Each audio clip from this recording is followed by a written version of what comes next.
Assalamualaikum warahmatullahi wabarakatuh. Perkenalkan, nama saya Ristiawati dengan nomor NIM 28920505104. Saya dari Prodi Manajemen untuk mata kuliah Ekonomi Manajerial oleh dosen pengampu Bapak Imhar MM, semester 5 Fakultas Ekonomi dan Bisnis Universitas Pancasakti Bekasi. Video kali ini dibuat bertujuan untuk memenuhi salah satu tugas UTS dari mata kuliah Ekonomi Manajerial oleh dosen pengampu Bapak Imhar MM. Nah, pada video kali ini materi yang akan kita bahas yang pertama ada definisi dan ruang lingkup ekonomi manajerial. Yang kedua ada keterkaitan dengan teori ekonomi. Yang ketiga keterkaitan dengan ilmu keputusan. Yang keempat, keterkaitan dengan berbagai area fungsional di ilmu administrasi bisnis. Yang kelima, ada proses pengambilan keputusan manajerial. Yang keenam, ada manajerial ekonomi, bisnis, aktivitas masyarakat. Dan yang terakhir, ada pelaku kegiatan ekonomi.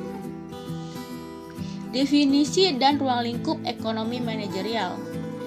Ekonomi adalah kegiatan, usaha manusia dalam memenuhi keperluan. Keperluan yang dimaksud adalah kebutuhan dan keinginan hidupnya. Definisi dan ruang lingkup ekonomi manajerial. Ekonomi manajerial adalah salah satu cabang ilmu ekonomi yang menerapkan teori ekonomi dan perangkat analisis ilmu keputusan untuk membahas bagaimana suatu organisasi dapat mencapai tujuan atau maksud dengan cara yang paling efisien. Ekonomi manajerial berhubungan dengan area fungsional ilmu administrasi bisnis yang meliputi akuntansi, keuangan, pemasaran, manajemen sumber daya manusia, dan produksi. Terdapat beberapa definisi mengenai ekonomi manajerial. Di sini saya mengambil menurut Hirschhey tahun 2003. Ekonomi manajerial adalah aplikasi teori ekonomi sebagai metode untuk pengambilan keputusan manajerial dan administrasi.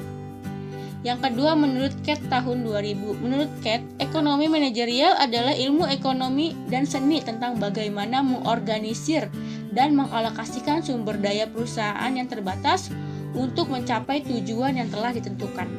Yang selanjutnya di sini ada bagan masalah keputusan manajemen.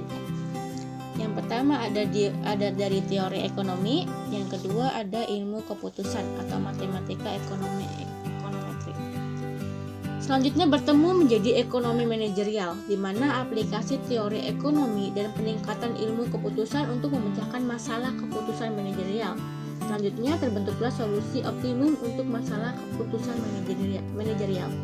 Dari bagan ini, tujuan dan kendala bisa berbeda dari suatu kasus ke kasus lain, tetapi pada dasarnya proses pengambilan keputusannya adalah sama. Yang kedua, keterkaitan dengan teori ekonomi. Suatu organisasi dapat memecahkan masalah keputusan manajemennya dengan menerapkan teori ekonomi dan perangkat ilmu keputusan. Teori ekonomi di sini ada ekonomi mikro dan ekonomi makro. Ekonomi mikro yaitu konsumen individu, pemilik sumber daya, dan perusahaan bisnis. Sedangkan ekonomi makro ada output, pendapatan, pekerjaan, konsumsi, investasi, harga secara total atau agregat secara keseluruhan. Terkait dengan model, menerima teori atau model apabila dapat memprediksi secara tepat dan bila prediksi tersebut logis sesuai dengan asumsi yang dibuat. Yang ketiga ada keterkaitan dengan ilmu keputusan. Ilmu keputusan menggunakan perangkat matematika dan ekonometri untuk membentuk dan mengestimasi model keputusan yang ditujukan untuk menentukan perilaku optimum perusahaan. Yang pertama, matematika ekonomi, yaitu untuk memformalkan atau menggambarkan dalam bentuk persamaan model ekonomi yang dipostulatkan oleh teori ekonomi.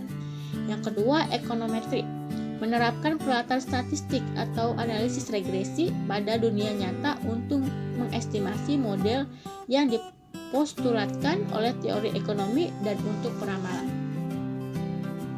Keterkaitannya dengan berbagai area fungsional ilmu administrasi bisnis.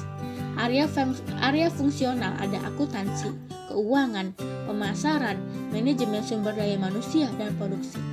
Ekonomi manajerial mengintegrasikan teori ekonomi, ilmu pengambilan keputusan, dan area fungsional bisnis untuk mencapai tujuan organisasi secara efektif dan efisien. Yang kelima, proses pengambilan keputusan. Yang pertama, menetapkan tujuan perusahaan.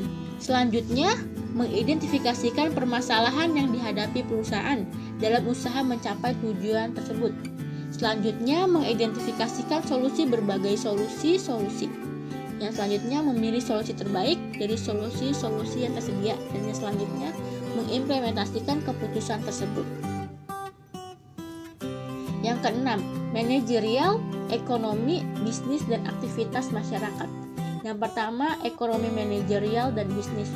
Bisnis adalah kegiatan memproduksi barang dan jasa untuk memuaskan konsumen dan para pihak terkait lainnya guna mendapat laba. Agar kegiatan bisnis tersebut mencapai hasil yang optimal, diperlukan pemahaman mengenai ekonomi manajerial. Yang kedua, ekonomi manajerial dan kesejahteraan masyarakat. Untuk meningkatkan aktivitas ekonomi masyarakat di suatu wilayah, diperlukan kejelian masyarakat daerah tersebut dalam mengeksploitasi peluang usaha di peluang bisnis, dan gilirannya akan meningkatkan kesejahteraan masyarakat. Jadi dari masyarakat untuk masyarakat. Yang selanjutnya yaitu pelaku kegiatan ekonomi. Yang pertama ada masyarakat, di mana masyarakat sebagai konsumen dan pemilik sumber daya. Yang kedua ada pengusaha sebagai produsen yang menghasilkan barang dan jasa. Dan yang terakhir ada pemerintah sebagai penyelenggara negara melindungi kepentingan nasional. Ya teman-teman, itulah materi dari saya tentang ekonomi manajerial. Saya Ristiawati, kurang lebihnya mohon maaf, izin pamit undur diri. Wassalamualaikum warahmatullahi wabarakatuh.